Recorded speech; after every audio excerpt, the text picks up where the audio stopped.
Magandang hapon po sa inyo, Sir Junicio. Magandang hapon din po sa inyo. Okay. Una po sa lahat, no, ang aming pong pagdadalamhati. Nakikiramay po kami sa pamilya sa pagkamatay po ni Sir Roniel Melendres. Opo. I understand kaya po kayo lumapit dito kay Senator Idol Rafi kasi gusto niyo pong mabigyang linaw. Ang pagkamatay ng anak ko ba po. talaga ang nangyari dito po sa inyong anak? Kayo po ay tinawagan umaga po ng July 30 ng Pasay Substation, Police Substation. Opo. Ano daw po yung reason ba't kailangan niyo pong pumunta doon? Bali, tinawagan yung Commonwealth Police po ng Pasay Station po. Yung Commonwealth Police ang pumunta po sa aming bahay. Okay. At nagtanong po kung saan po kayang bahay ni Roniel Melendres po. Nagkataon po na lumabas yung asawa ko po at napagtanungan. Sabi ng asawa ko, ako po yung mama niya. Bakit po? Sabi ng asawa ko. Sabi ng mga pulis, puntahan niyo yung anak niyo sa MUA Substation ng Pasay City kasi andun yung anak niyo po. Agara naman ho kaming pumunta agad. Mga 4 lang kaming pumunta na madaling araw ng July 30 po. Pagkatapos nun, nung nakarating kami doon sa may MUA, mga 6:30. So hindi ho kami nakarating agad sa station dahil may harang po ng mga bikers. Okay. So tumawag si Mrs. sa mga pulis kung paano pumasok doon sa police station po. So sabi ng pulis naman, sige punta ko diyan para i-guide ko kayo. So pumasok po kami doon, mga 6:45 sinundo kami doon ng pulis. Tapos nung nakapasok na kami doon, exactly nakarating kami doon sa presinto mga 7:10. Nagulat ako at may nakita kong ambulansya po. Opo. At may suko nag-imbestiga. So, kinabahan po ako. Nung hindi ko na mapigilan yung sarili ko, pumasok ako sa loob ng police station. So, ang nangyari, nakita ko yung anak ko doon. Magkasama kami ni Mrs. Tinawag ko si Mrs.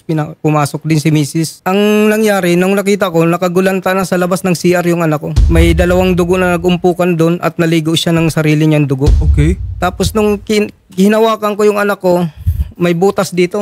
Tama ng baril? Hindi ko sure kung tama ng baril or what, pero medyo mainit pa ng konti. Tapos nung hinawakan ko yung paa niya, ang lamig na. Tapos sabi ko doon, bakit ganito? Sabi ko doon, may natanungan ko doon yung hippie ata ng pulis yun na, Sir, akala ko ba naging safety yung anak ko dito sa loob ng presinto nyo? Bakit ganitong naabutan namin? Nadisgrasya yung anak ko dito sa loob ng presinto nyo. Nakahandusay na at wala nang Sabi ng ambulansya, wala na to, patay na to, malamig na. Pero sabi ko, itakbo pa rin natin, baka makasakaling makasurvive po. Tapos tinanong ko yung suko, Sir, nakuha na nyo na po lahat ng mga evidence. Pinicturan nyo, okay, pinicturan namin. Tapos pinakita sa akin ng suko yung baril na ginamit, 9mm. Tapos yung empty, hindi lumabas dun sa... Tapos ang sabi ko sa suko, Sir, yung islag, tinanong ko kung nasaan. Hindi pa raw nila nakuha kung nasaan po.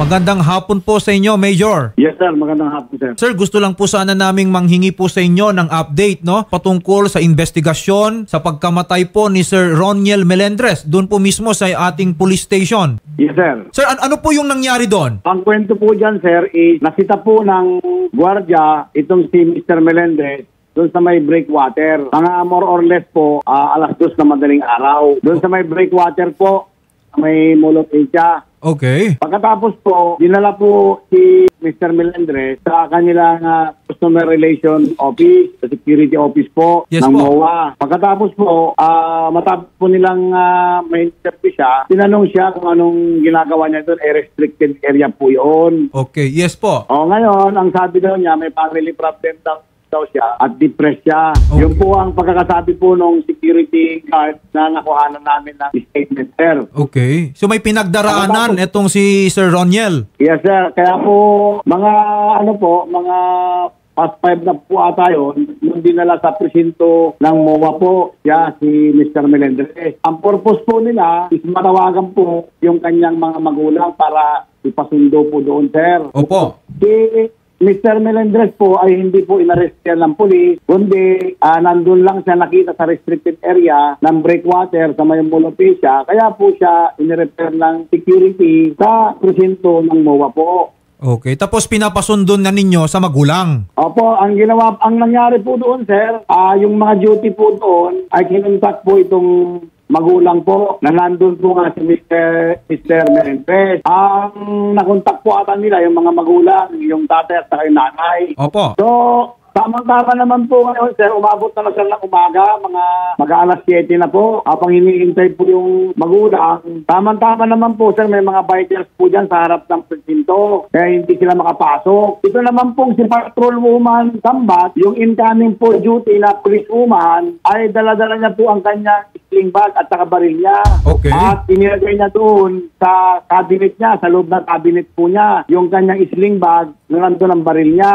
At saka po, inilak niya po yun. Ginamit po yung padlock niya, pero hindi po totally nakalock yung padlock. Ginamit lamang na po yung lalagyan para mag-CR po kasi siya. Ngayon po, habang hinihintay po yung magulang, tapos mag-CR si Patrolwoman Sambat, babae po, ito sir, yung police woman natin. Tama-tama naman po sir na tumawag yung nanay ata at inausap po ni Patrolwoman sa labas. Lumabas po siya ng presinto. Iniwan po sa loob na nakaupo sa loob si Mr. Melendres. Hindi po alam ni Patrolman Sambat na habang nag-uusap sila nung magulang ni Mr. Melendres ay kinuha niya po yung baril sa loob ng cabinet. Pagkatapos po sir, nung pong pumasok na po si Patrolman Sambat sa desk, nakita niya ngayon itong si Mr. Melendres na nakatayo dito sa may admin office na kung saan nandun po ang kinaroroonan ng cabinet at saka yung baril niya. Okay. Hindi na po sumatagalain na nakuha na pala ni Mr. Melendres ang baril niya sa loob ng cabinet po. Nagpaalam po itong si Mr. Melendres na mag-CCR. Ang sabi niya daw kay Patrolwoman Sambat, mag-CCR lang po ako. Kaya pagka-CR niya po, mga ilang segundo lang po, nakarinig na po sila ng putok. Ngayon, nung sinilip ni Patrolwoman Sambat daw, may baril po dun sa lapag. Kaya inisip niya kung saan nanggaling yung baril. Kaya agad niya sinek yung cabinet. Nakita niya po yung cabinet, bukas na yung cabinet niya.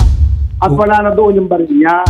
Kaya po doon na po nakumpirma na yung ginamit po na pagbaril ni Mr. Melendres sa kanyang leeg. So, Major, ang lumalabas po base sa inyong ipong investigation, he inflicted upon himself yung injury po na natamo po niya. Tama po kayo, sir. Okay. Tatay Junicio, nabanggit daw po niya na merong family problem? Hindi po. Ang sinabi daw ng gwardiya, tinanong kung anong ginagawa mo dan. Sabi ng pulis sa akin, sumagot daw yung anak ko na nagpapahangin lang daw po. Hindi sinabi ng anak ko na depressed siya or what. Pero sir, confirm po na 2 a.m. na nagpapahangin siya doon sa area po na yon. Hindi ko kasi hindi ko alam kung anong oras siya napunta doon. Okay. Basta yun lang ang ginawa nilang report. Yes.